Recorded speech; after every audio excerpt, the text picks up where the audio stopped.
Spiritual Life Center has a very important mission, and we say this together each week so that we can embody this as we go out into the world. To transform lives, to make a positive difference in the world as we love, serve, and remember. And we carry out this mission through the practice of the 5 unity principles, which we also say together each week again so that we can embody these ideas and then take them out into the world. And let's say these together. God is absolute good and everywhere present. People are inherently good. Thoughts create our experiences.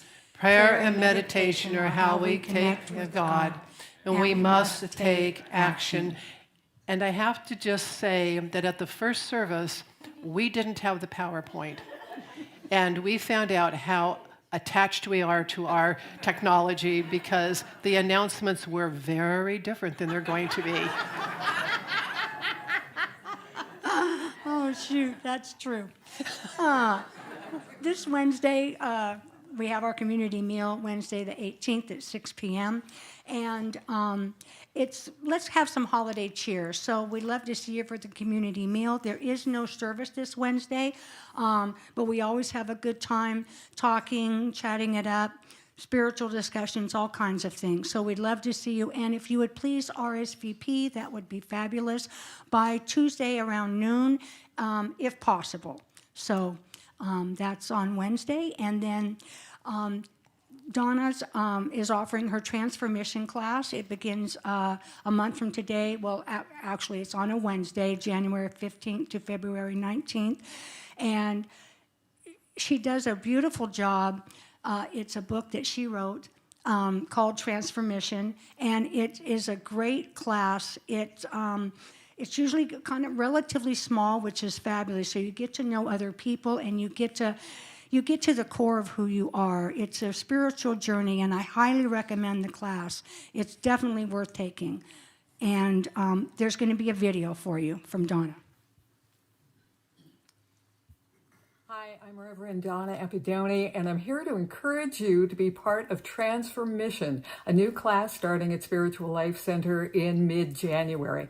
I started teaching Transformission at SLC about 20 years ago. If you went then, come back now because it's been upgraded. It's Transformation 2.0. It's really exciting and really fun. I'm also teaching it at Sac State's Renaissance Society, and the last group of people who were in the cohort there said that the class was fun, life-changing, and magical. So see what you're getting into? It's based in communication theory. It's 6 weeks long, and it starts on the 15th of January. I only let 20 people in the class, so make sure you sign up early. See you there. And now, the jewelry sale ends today. Well, it was extended a whole week, so, I mean, you got 3 weeks. So, trot over there right after service and get those. Okay, for some of you will be late Christmas shopping, and some of you would be like, oh, I don't even start my Christmas shopping.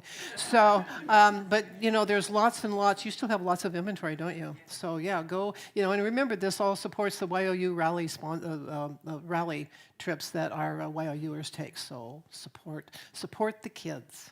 And our candlelight service will be December 24th, which, of course, is Christmas Eve, from 5 to 6:30. Paula's putting together a magical music program. Reverend James and I will be doing the Christmas story and probably some other things. But, of course, it's just such a beautiful, beautiful service. And at the end, we light our candles and sing Silent Night. So it is from 5 to 6:30 on December 24th, which I believe is a Wednesday this year. So we will see you there. It's Tuesday. That's right. Because Wednesday is Christmas Day. See how that works? I knew there was a Wednesday in there somewhere. The Christmas potluck, breakfast potluck, which Sally Sion helps facilitate, she just says she unlocks the door. But, if you want to come, bring your favorite breakfast potluck item. You can come in pajamas and your slippers. However, just make sure you're wearing clothes, and you can come. And they have a great time. It's from 9 to 11 on Christmas morning. And then on, Sunday, December 29th, we are doing the Burning Bowl, and we're doing it on a Sunday instead of on Christmas Eve. And one of the reasons is last year, Christmas Eve was on a Sunday, so we did the service in the morning, and people were thrilled because so many more people could come. And so that we've had the request to do Burning Bowl on a Sunday morning. There was one service only at 11 o'clock. And the music's going to be, this is going to be special. There's more, usually they don't have a lot of live music. So Ann Roach, Larry Shiflett, Lori Wood, So Light Connection, of course Paula will be here. I think it's going to be an extra special Burning Bowl. So that is Sunday, December 29th, 11 o'clock only. And then on New Year's Eve, we've got bingo. And so there's a Tuesday, December 31st, bingo is from 7 to 8:30. Is that time going to change? We think the time is going to change. I think we will make that decision tomorrow. Okay, which would mean we'd make it earlier. So we will let you know. There is a calendar out at the hub that has all of these listed, so you don't have to remember all of them. So that's what we've got going so far. And remember, there's many activities that foster transformation in our lives. Check out our weekly small groups and other offerings. Everything we have available is online, of course. And if you're in person, you can go out to the bulletin board and see what we have to offer, and then come to the hub to pick up a flyer or to sign up for an event or talk about what's happening. And of course, you know, we come to SLC for lots of reasons, and they all have to do with connection, spiritual connection, emotional connection, love connection, heart connection. So let's just take a moment right now and stand and greet each other and connect in any way that we're comfortable.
Let's stay standing, and we're going to sing a very peppy version, joyful version of Angels We Have Heard on High.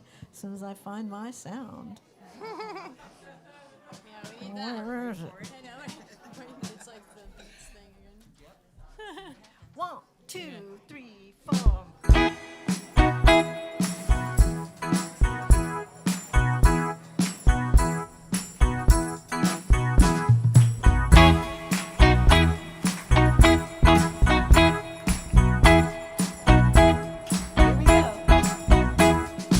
Angels we have heard on high, sweetly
All right, bringers of joy. All right. Now, as we settle in for our meditation, we begin by speaking our vision statement together. Spiritual Life Center is a loving, vibrant family that welcomes home all people and accepts everyone, no exceptions, weaving ancient spiritual traditions with emerging wisdom. We cultivate a spiritual deepening with the divine, each other, and our planet.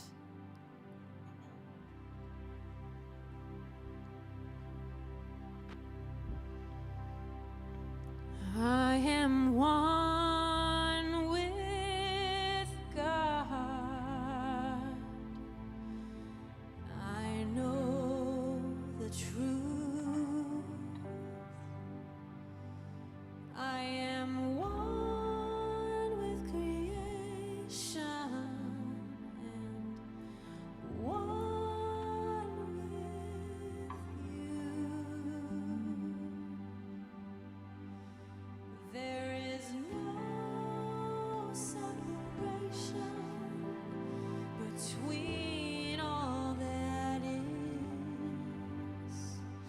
I am one. Please join us in singing. Joy and peace in my heart. Always I feel joy and peace in my mind. God within reveal joy and peace in my life. I am healed.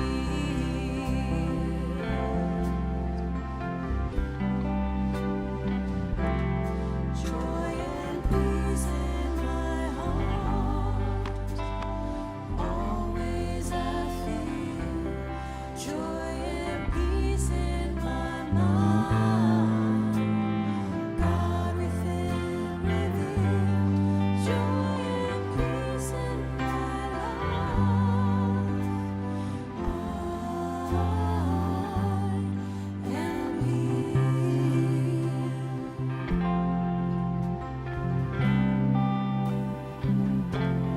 Joy and peace in my heart. Always I feel joy and peace in my mind. God within reveal joy and peace in my life. I am healed. I am healed.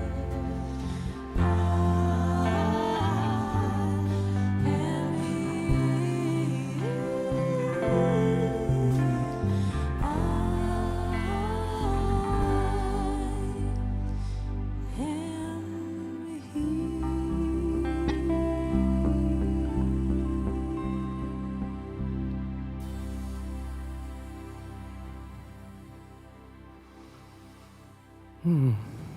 Beautiful.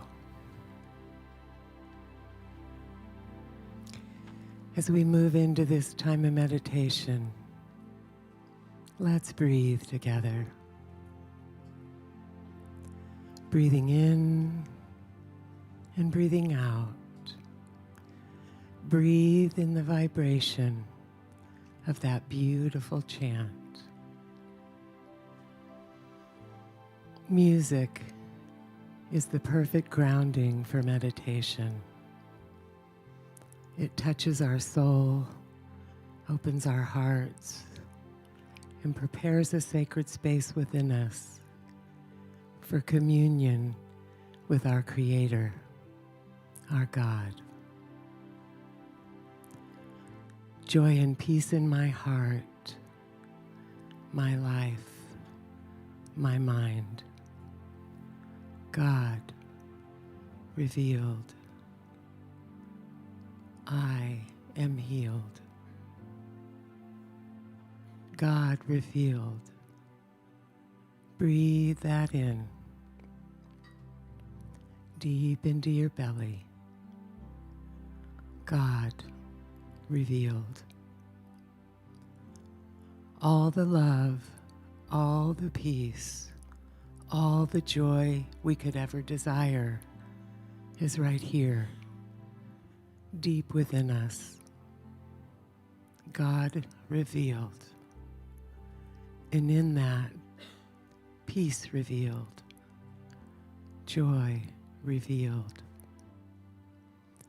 It was Teilhard de Chardin who said, joy is the infallible sign of the presence of God. Joy is a quality of your inner nature, your true nature. It isn't something you create. Joy is what you already are. And we're grateful, God. Grateful for the realization that in your love is where we find our greatest joy.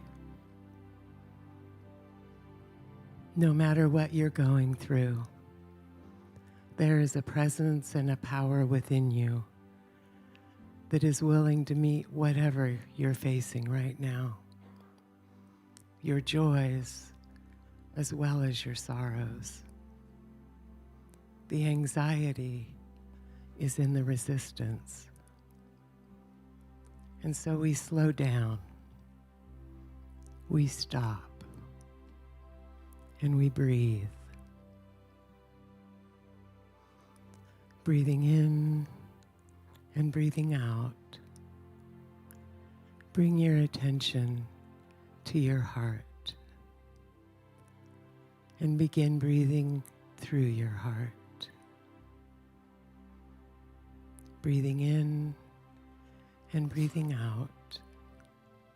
Settle in and rest here in the warmth of your beautiful, beautiful heart. Begin to sense this presence of love that is already here, always here, fully present, patiently waiting for us to notice. God is awake in you, as you always has been. Wherever you are, God is.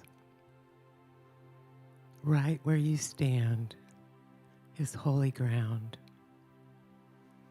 This presence and this power that you're looking for is what is looking through your eyes in this very moment. It's what breathes you. You are so loved. You don't even breathe yourself. Spirit is breathing you in this very moment. Breathing love into every cell of your being. Reminding you that you are the light of the world. It only takes one light to dispel the darkness. And that light is you. Your love lights the world. Joy to the world. The Lord has come into your heart and my heart. Joy indeed. At this time of Christmas, we welcome the birth of the Christ within our own heart. And we take a moment in the silence to open and to receive the love of our Creator, the love of our God. Joy indeed.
In the warmth of your warm embrace, I remember who I am and why I'm here. To love.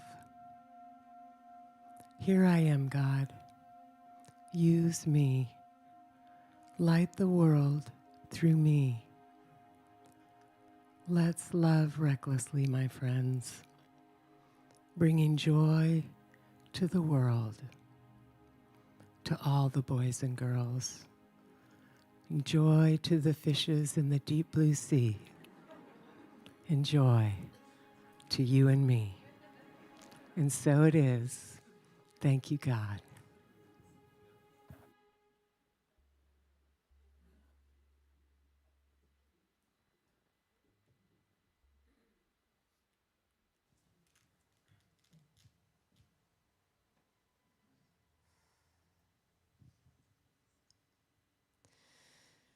This joy is remarkable.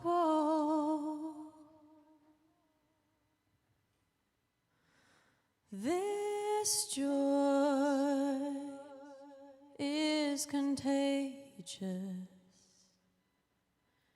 This joy is invincible. This joy is outrageous.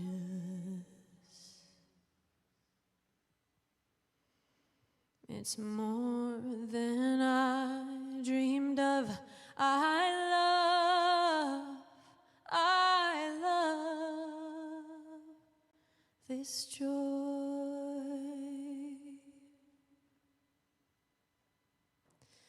This joy is radical. This joy was always waiting. This joy is ravishing. This joy was worth creating.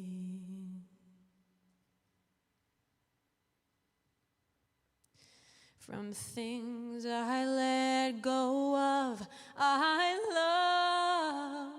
Now I love, I love, I love, I love, I love, I love, I love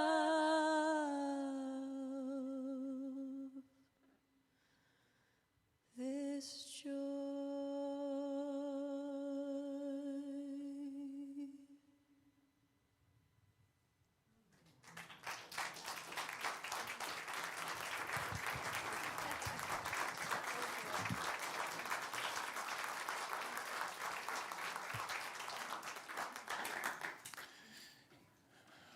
Thank you, Louise.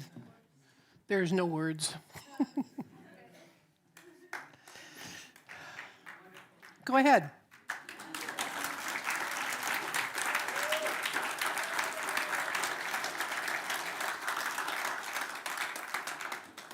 I am not a singer in any way, shape, or form, and I just can't imagine how hard it must be for even someone who's as accomplished to pull that off. It was amazing, Lurie. Thank you. Hi there, everybody. Wow. A while ago, I think it must have been last Christmas season, during one of our upbeat songs, and it was probably the group song we sang today, I looked at James and I said, so did Jesus actually tell us to be happy? And he just laughed at me. So I started doing some research, and I looked up, and according to the internet, so we know it's true, there are 231 references to happy in the Holy Bible. That's both the Old and New Testaments. But when you look at it closely, it turns out that a lot of those references don't use the word happy. They say blessed. And one of the articles I found said that there's really not an exact English word for that translation. So happy is often used as well. And so I've been thinking about the difference between joy and happiness a lot this week.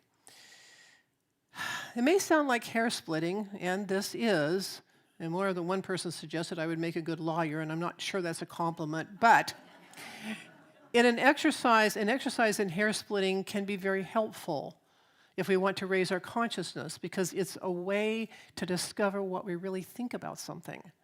It helps to uncover deep beliefs. You know, we can only change a belief or thought if we're aware of it. Our thinking can only change from a point of awareness. We cannot address what we cannot see or do not know, right? So happiness or joy? I tend to think of happiness as the outside-in process. I feel happy when things are going well. I feel unhappy when they don't go well, or if it's not the way I want them, or if I don't get my way. When that happens, we go in search of happiness. We engage in retail therapy, or we find other ways to soothe ourselves from the outside. And of course, we live in a culture that seems to think that we should be happy all the time. You know, I'm a very internal person, and so when I'm on my own, I'm not really necessarily very smiley. I just walk around and I'm in my head, and I cannot tell you how often someone will come up to me and tell me to smile. You should smile. I'm not unhappy. I'm probably in deep thought about what Mary Poppins does on a very windy day. And I suspect this is true for a lot of us, not the Mary Poppins part, but us just being ourselves. You know, this requirement to be happy all the time can really throw us off balance. And as I said earlier, we become unhappy with ourselves for not being happy. I should be happy. For me, happiness is satisfaction, it's contentment. It's not gleeful bouncing up and down and grinning from ear to ear all the time. And even then, happiness is fleeting because everything changes all the time. And there are people who do a lot of research into this sort of thing, and they say it's not possible for us to be happy 24/7. So that's happiness. What's joy? My definition of joy and my experience of joy is that it's an inner experience that may or may not be visible to other people. Now, there's a book called The Practice of the Presence, and the introduction to this book says this. In this small book, through letters and conversations, Brother Lawrence simply and beautifully explains how to continually walk with God, not from the head, but from the heart. Now, I keep forgetting to look up what century Brother Lawrence lived in, but it was a long time ago. He came home from a war, and he became a monk, and he worked in the kitchen for most of his time there. He did what many would consider or call lowly work, but he cherished the time he spent doing dishes with God or cleaning the kitchen with God. He experienced connection with the divine, and he was filled with quiet joy, unchanging joy. You know, it's possible to experience joy even in the middle of the most difficult circumstances. There's another book, and it's called The Left Hand of Darkness by Ursula Le Guin. And this is a perfect example. Now, she was a Taoist in the deepest sense of the word, and I got to tell you that there's a lot of that book that I still do not understand. But there are two things that always stay with me about this book. At a point in the story, these two strangers, who are, I think, meant to be enemies, embark upon a dangerous trek across a frozen tundra. One day, and it was a very bright day, one of them falls into a hole in the snow. And he fell in because there was so much light, there were no shadows, so they couldn't see the hole. Too much light is just as dangerous as not enough light, because without contrast, you cannot tell where you are or who you are. Then the narrator describes how horrendously difficult the days of walking across this tundra are. The cold, the hunger, the feeling lost. But, he says, there were those moments of joy. Sitting in the tent at night, cleaning the gear, fixing the little food they had, eating together in silence. Small moments, yeah, to be sure, but those are the ones that stay with us and the ones we cherish because they are real. They are our connection moments, and that feeling can never be erased. They're not fleeting. They're ours forever. Think about one of your joy moments. Watching your child do something for the first time, or watching them succeed at something that they've tried 100 times.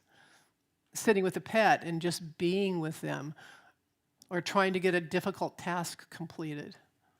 And the moment when something inside just clicks and you get it, and your heart fills with joy. And sure, you may be happy about it too. And then somebody cuts you off in traffic and ta-da, happy be gone. But that joy remains, and you can reclaim that joy.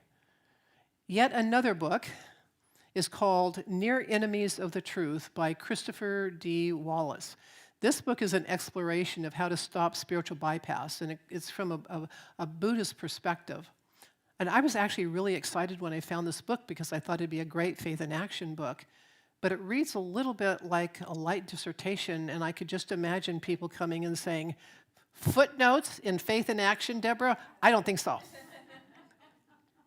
But in the first chapter, Wallace takes on the idea of follow your bliss, which is a term coined by Joseph Campbell. Wallace explains how this has been misinterpreted over the years. Follow your bliss was never meant to just go do whatever feels good. Wallace writes, Campbell meant something different.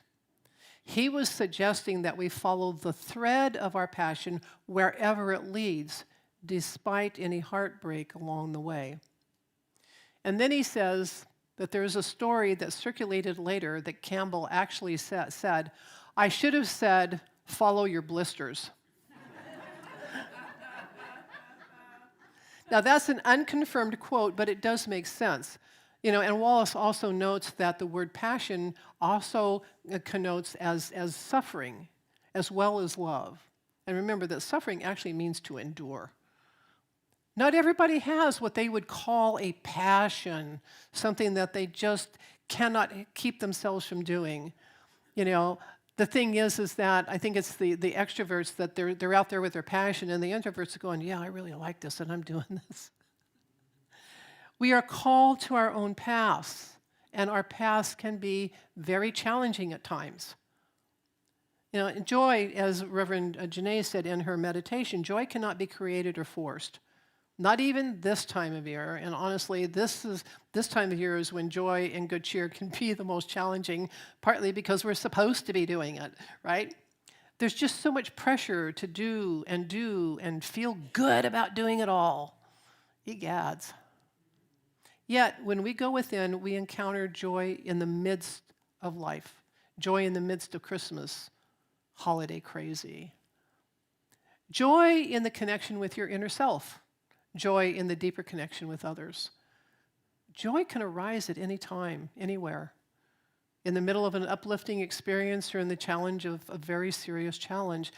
And there are many people over the years who have shared the experience of being with a loved one as they are making their transition, and in the middle of their grief and their sadness, some thought or action pinged their heart, and joy and gratitude also flowed forth. They're not mutually exclusive. Our themes for Advent this year are hope and faith, peace, joy, and next week love. They're not individual ideas. They are all aspects of the Christ presence. And when you experience one, you experience the others, although one may feel more dominant. And you might feel like you need to be happy or feel happy to experience joy, but joy often seems to come out of nowhere. Now, in thinking about this concept, two real-life experiences came to my mind.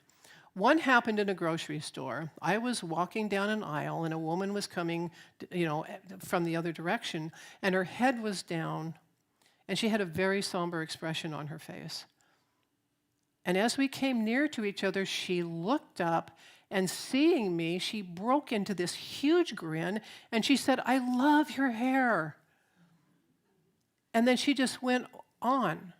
And now I'm very clear that whatever she saw had nothing to do with me, this.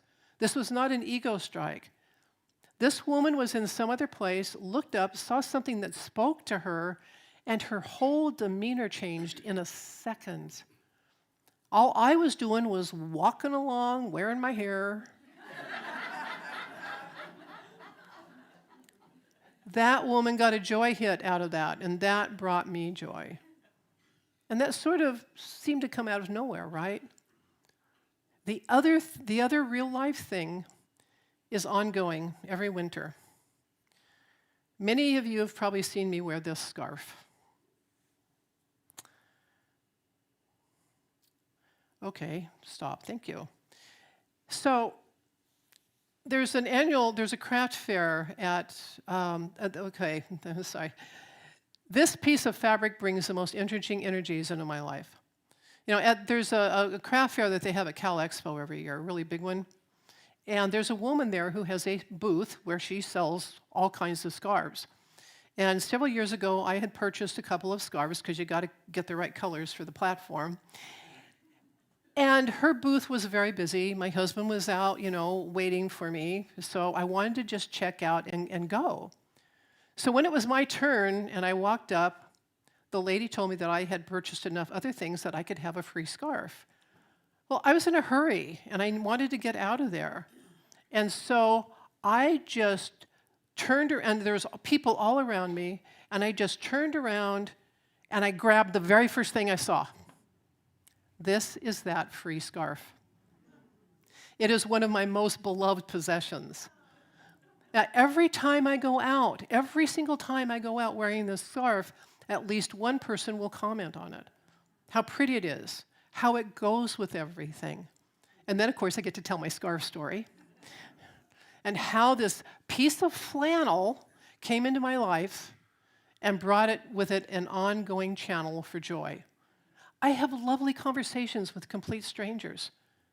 Through this symbol, and this is a symbol, we deeply connect for maybe a minute, and we always walk away smiling. And when I put it on, I'm not really thinking about how wonderful I look or all of that ego stuff. I just know that my neck is going to be warm, and maybe I can get away without wearing a jacket. It is a small piece of flannel. That's all it is. Yet it elicits joy from so many people. It's small, unassuming, and simple. And I'm starting to think a little differently. We talk in New Thought about rising above the material world. We have to live in it, but we also want to rise above it. And I mean, yeah, we don't want the weight of the world to drag us down, but what if we looked at the material world as a set of tools instead of something to overcome? This is a tool for joy. I know we talk about learning lessons, but what if we saw circumstances as opportunities and then discovered what tools we have? And really, this is another talk, but I have come to think of my scarf as a tool for eliciting joy. This scarf is not joy, but there's something about the beingness of this piece of fabric that sparks the inner joy of other people. It's a rainbow. And, of course, it seems to come out of nowhere. But, of course, what it's doing is just awakening that what's already active within us. And when we say we feel real joy, we will say it feels like heaven. There's a quote by N.T. Wright that says, "Our culture is so fixated on dying and going to heaven when the whole scripture is about heaven coming to earth." Heaven coming to earth is the Jesus story. Jesus the Christ, the master teacher, the light bearer, came to show us how to discover the heaven, the light, the joy within each one of us. This time of year is a celebration of the coming of the light for many religions and cultures. It's not just a Christian thing. The season of light is so much more than parties and presents and giving and receiving of material goods. The season of light, happening in the darkest time of the year, gives us the opportunity to deeply contemplate the meaning of Christ consciousness.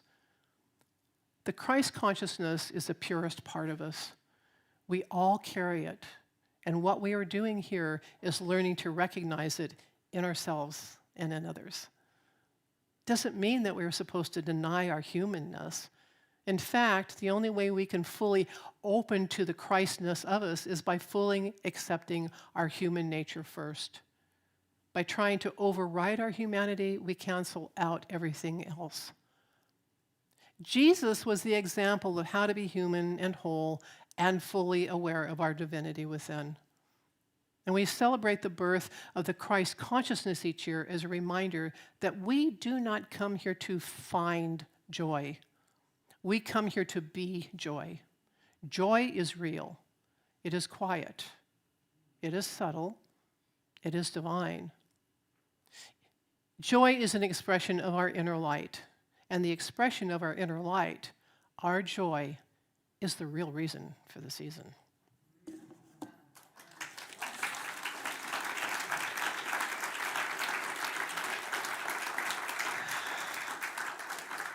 And as we continue with our Advent series, Reverend James will be back next week with the inner light of love. Looks like, oh yeah, I'm doing the meditation, and we'll have William Menenfield and Soul Light Connection for our music team. So it's going to be a lovely, I forgot to tell you, we forgot to announce, next week is Crazy Sweater Christmas Week. We didn't announce it at the 9 o'clock. So yeah, wear your crazy Christmas sweater next week. It's always a fun time.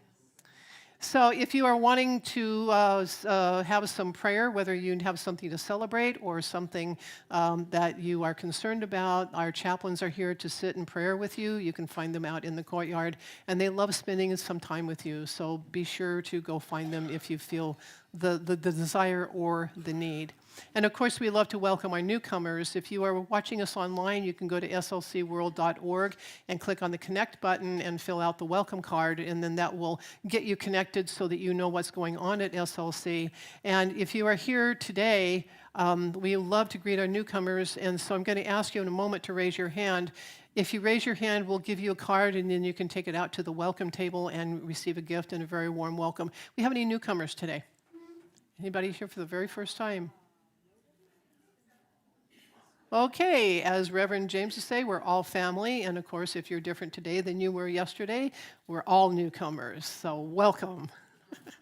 And now it is our opportunity to support Spiritual Life Center. So if you're watching us online, you can text SLC Love to 44321.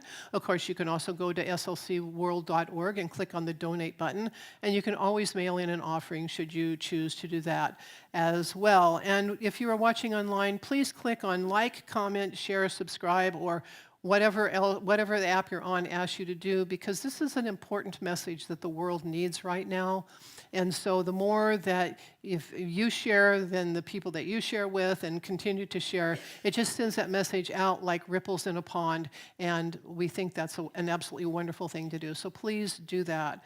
And if you're here in person today, and whether you are giving electronically, which of course is our preferred way to give, or you have your offering with you, let's hold it all up symbolically as we say our blessing together.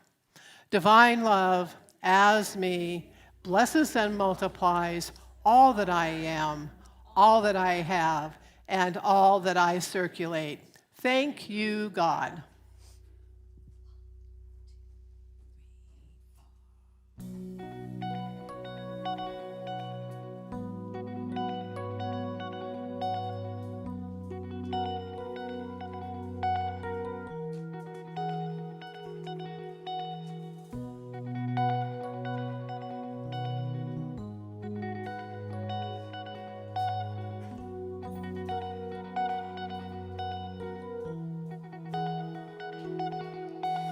Love in the words I say, peace in the world I make, God in every breath I take, joy in my day, joy.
Thank you, ladies. Oh. And so we give thanks for all of the support that comes to Spiritual Life Center through our offerings and other donations, because we know that as you give, you receive, and as you receive, you are also giving in your own way. And it makes that circle, the circle of life and love, the circle is a symbol of wholeness and completeness. And so as you participate in this act of giving and receiving, you are becoming more and more whole. And we are so very grateful that the contributions continue to help us spread this message far and wide. And we say thank you, God, for all the support that we receive here at Spiritual Life Center. And we bless the people who have put their prayers in the prayer box, because we know that even before they ask the question, the answer is there. The answer is ready and waiting, and it is when we open ourselves up to those answers that they come, and that we find our highest good in the highest way possible. And we send these prayers to Silent Unity for another 30 days of focus and concentration, bringing in that light, bringing in that joy, solidifying the answer, and knowing that we have opened ourselves up to our highest and best in all ways, at all times. And we say thank you, God. Amen. Let us say our prayer for protection together. The light of God surrounds us. I am the light of God. The love of God enfolds us. I am the love of God. The power of God protects us. I am the power of God. The presence of God watches over us. I am the presence of God. Wherever we are, God is, I am, and all is well. Let's sing our peace song.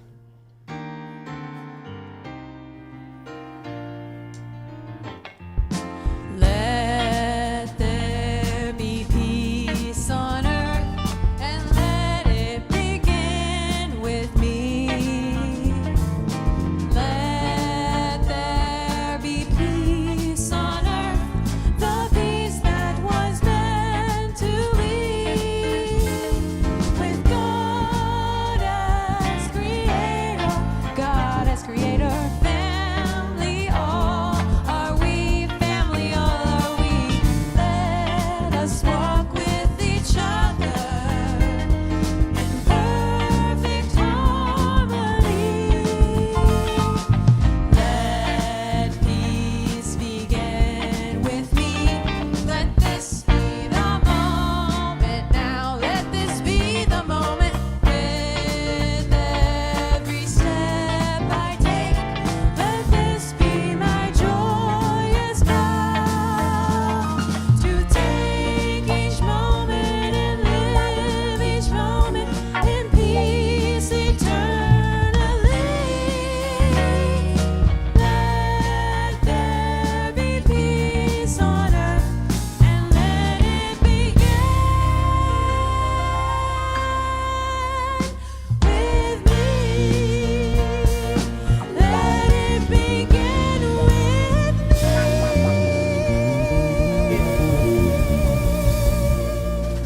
me. Stick around for the postlude. May you have a blessed week, and may the joys of the world go with you.